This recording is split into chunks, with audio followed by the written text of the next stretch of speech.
Semua orang pasti setuju kalau aku bilang pandemic is suck. Gimana nggak sucks coba? Kemana-mana sekarang kita harus ngap karena pakai masker. Segala aktivitas dibatasi, dibayangi ketakutan terinfeksi virus, belum lagi dampak ekonominya.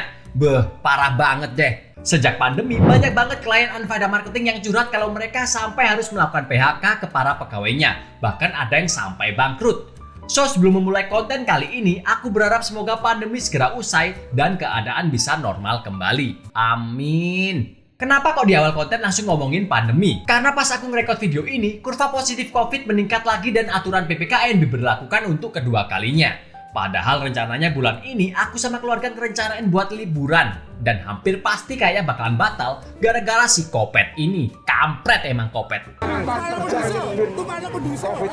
Menariknya, meski pandemi telah memukul berbagai sektor perekonomian, tapi nyatanya ada beberapa orang yang justru meraup keuntungan besar dari pandemi ini. Wah, pasti bakalan bahas orang-orang yang jualan vaksin ya? Atau orang-orang yang jualan susu Bear Brand? Sabar, tenang dulu dong. Aku nggak bakalan bahas orang-orang yang jualan alat kesehatan atau orang yang jualan vaksin kok. Meski mereka pasti kaya raya dari bisnis itu. Riset dari Oxford menyebutkan, orang yang kaya akan semakin kaya sedangkan orang yang miskin akan semakin miskin di masa pandemi. Aku tidak beli terlalu banyak agar semua army kebagian. Dan itu semua benar. Saat ini perbedaan antara si kaya dan si miskin semakin tinggi. Atau perasaanku aja sih? Rasanya jadi makin penasaran kan? Siapa aja sih yang makin kaya di masa pandemi kayak gini? Emangnya gimana sih cara mereka untuk bisa dapatin duit di era pandemi?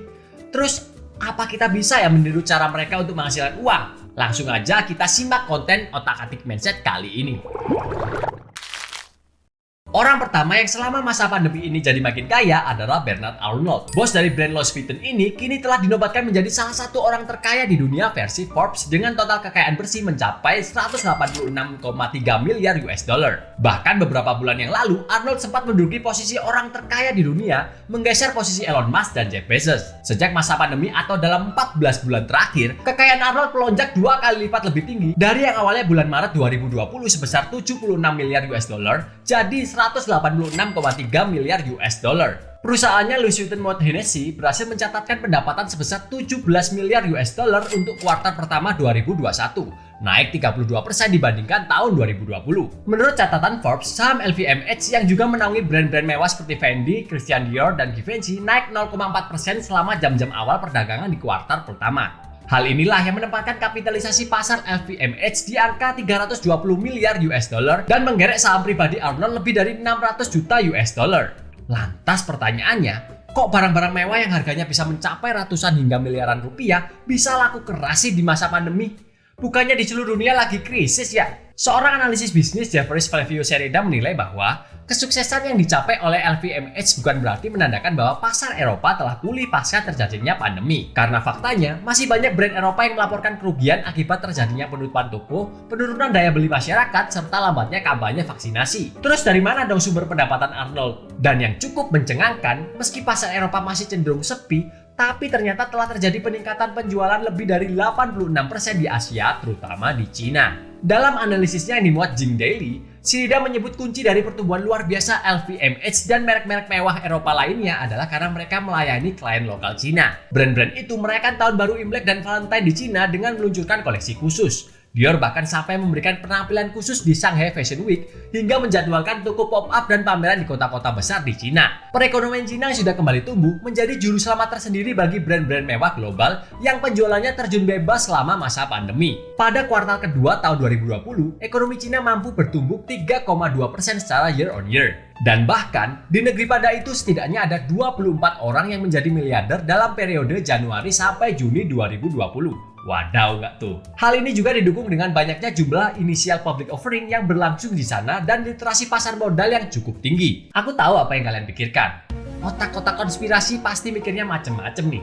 Tapi ya sebagai manusia kita cuma bisa berandai-andai aja kan. Kenyataan yang perlu kalian ketahui adalah bahkan sebelum pandemi pun Cina memang sudah dikenal sebagai pasar yang menjanjikan bagi brand-brand mewah. Menurut Maxim Bowser, analisis Bloomberg Intelligence, sebelum pandemik, 2/3 dari pembelian barang mewah oleh warga Cina dilakukan di luar negeri. Sehingga bagaimana menjangkau para customer ini di tengah terbatasnya perjalanan lintas negara akan menjadi kunci sukses bagi merek global. Data Bloomberg menyebutkan, pasar barang mewah di Cina bernilai 111 miliar US dollar per tahunnya, sepertiga dari total dana yang dihabiskan secara global untuk membeli brand-brand mewah. Hal inilah yang membuat para retail mewah tetap meningkatkan penetrasi pemasarannya ke negara tersebut. Walaupun Cina juga dikenal dengan peredaran barang-barang palsunya yang cukup besar.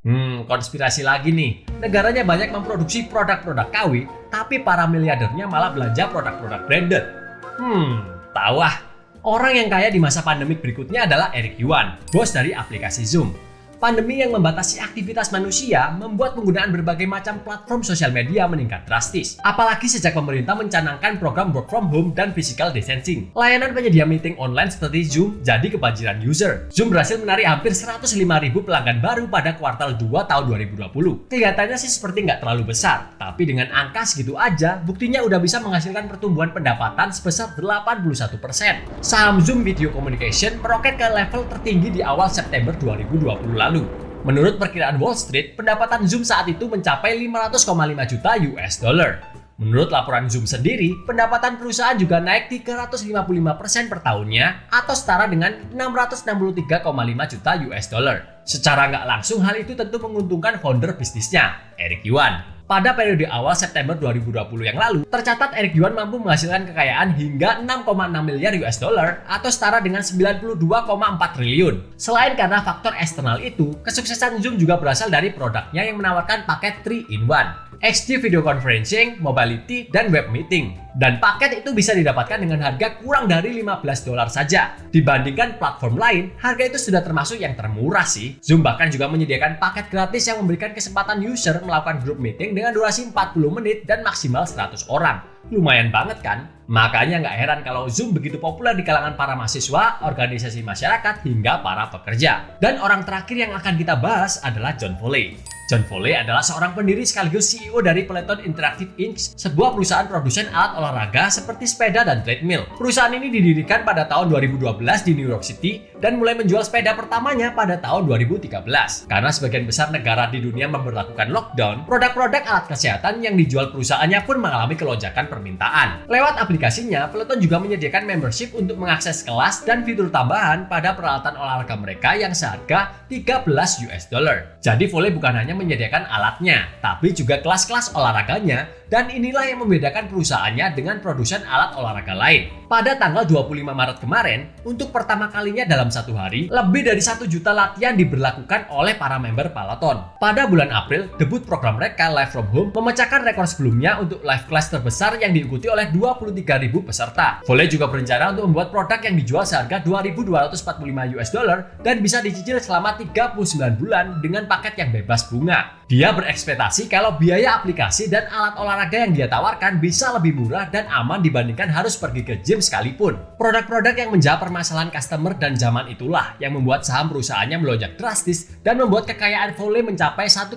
miliar US dollar. Selama ini Foley telah melakukan lebih dari 5 perdagangan saham Peloton Interactive Inc. sejak 2020. Perdagangan terbesar yang pernah dilakukannya adalah menjual 100.000 saham pada 15 Maret 2021 senilai lebih dari 11.067.000 US dollar. Dan Foley kini memiliki hampir 8% saham Peloton. Aje gile, gimana nggak kaya kalau kayak gitu? Lantas gimana sih caranya agar bisa tetap survive meski di masa pandemi seperti saat ini? Dari 3 orang di atas, aku jadi belajar beberapa hal yang mungkin bisa membuat rezeki kalian bertambah. Semoga. Yang pertama, memaksimalkan sosial media. Pandemi memukul hampir semua sektor perekonomian, terutama yang masih mengandalkan akad tatap muka dalam prosesnya, seperti tempat pariwisata, pasar, restoran, dan kafe. Dan yang masih bisa dianggap bertahan hingga saat ini adalah bisnis online. Aku kenal seseorang yang bisa mendapatkan jutaan rupiah dari hasil menjual makanan catering. Doi memulai bisnis di kala pandemi dan nggak punya tempat offline untuk berjualan. Bermodalkan sosial media, bisnisnya dimulai dan berkembang dengan pesat. So, jangan cuma gunakan sosial media untuk stalking gebetan atau joget-joget doang. Wajib hukumnya untuk bisa menambah pundi-pundi pendapatan dari sana. Kalau kamu kesulitan untuk membuat konten iklan atau konten postingan akun di sosial mediamu,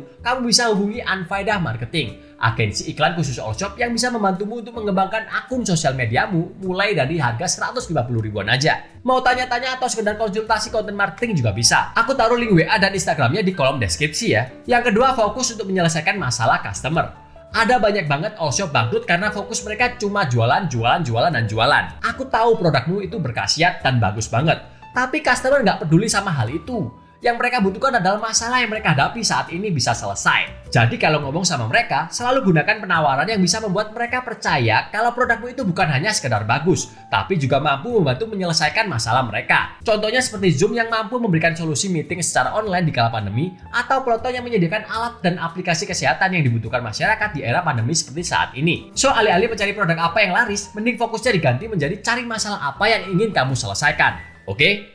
Dan yang terakhir, kamu kudu rela pivot. Patut disadari, di masa pandemi ada sektor bisnis yang statusnya itu tertekan, bertahan, dan bisa meningkat. Sektor bisnis yang tertekan contohnya adalah sektor pariwisata, hotel, restoran, ekspor-impor, dan lain-lain. Sedangkan contoh bisnis yang bertahan adalah pertanian, perkebunan, peternakan, hingga air bersih. Dan industri yang diprediksi mengalami peningkatan adalah kesehatan, retail, hingga teknologi informasi. Sekarang coba klarifikasi bisnis kalian dengan 3 kategori tadi. Bisnismu termasuk yang mana? Tertekan, bertahan, atau meningkat? Dan kalau bisnismu sedang berada di kategori tertekan, saran terbaikku adalah segera melakukan pivot bisnis ke sektor yang lebih diuntungkan. Aku punya kawan yang punya bisnis di bidang pariwisata. Dia curhat gimana caranya bisa survive di sektor pariwisata yang terkena imbas dari pandemi. Dan saranku waktu itu adalah agar melakukan pivot bisnis sesegera mungkin. Tapi sayangnya saranku itu nggak didengar. Singkat cerita, 1 tahun berlalu, dia menghubungiku lagi dengan masalah yang sama. Bisnisnya di bidang pariwisata tak kunjung membaik.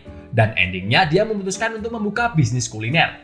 Sayang banget kan kenapa nggak dari 1 tahun yang lalu mulai pivot bisnis? Ya emang nggak ada salahnya untuk berjuang. Tapi kita juga harus bisa cepat untuk mengidentifikasi masalahnya dong. Bisnis itu bukan tentang idealis dan ego, tapi tentang proses adaptasi dengan keadaan. Bahkan Nokia dan BlackBerry juga harus berakhir kan karena nggak bisa beradaptasi. Satu hal lagi sebelum aku menutup video ini. Sebesar apapun bisnismu saat ini, nggak akan bisa mengalahkan yang namanya pasar. Kalau marketmu lagi turun, maka sebesar apapun usahamu untuk berjuang, lama-kelamaan bisnismu itu juga akan ikutan turun. Tapi kalau marketmu saat ini sedang naik, maka kamu nggak perlu banyak berusaha pun, bisa-bisa bisnismu ikutan naik. So, bisnis selalu berbicara tentang market, bukan produk. Oke, segitu dulu konten kali ini. Semoga apa yang aku sampaikan bisa membuat kalian sedikit termotivasi untuk tidak menyerah di masa pandemi yang lagi sucks ini. Jangan lupa like dan subscribe channel ini, tekan tombol notifikasinya juga biar gak ketinggalan sama postingan terbarunya. Kalau ada pertanyaan dan pernyataan tentang konten kali ini, kasih tahu aku di kolom komentar ya. Aku Stefan Purba, until next time, keep strong.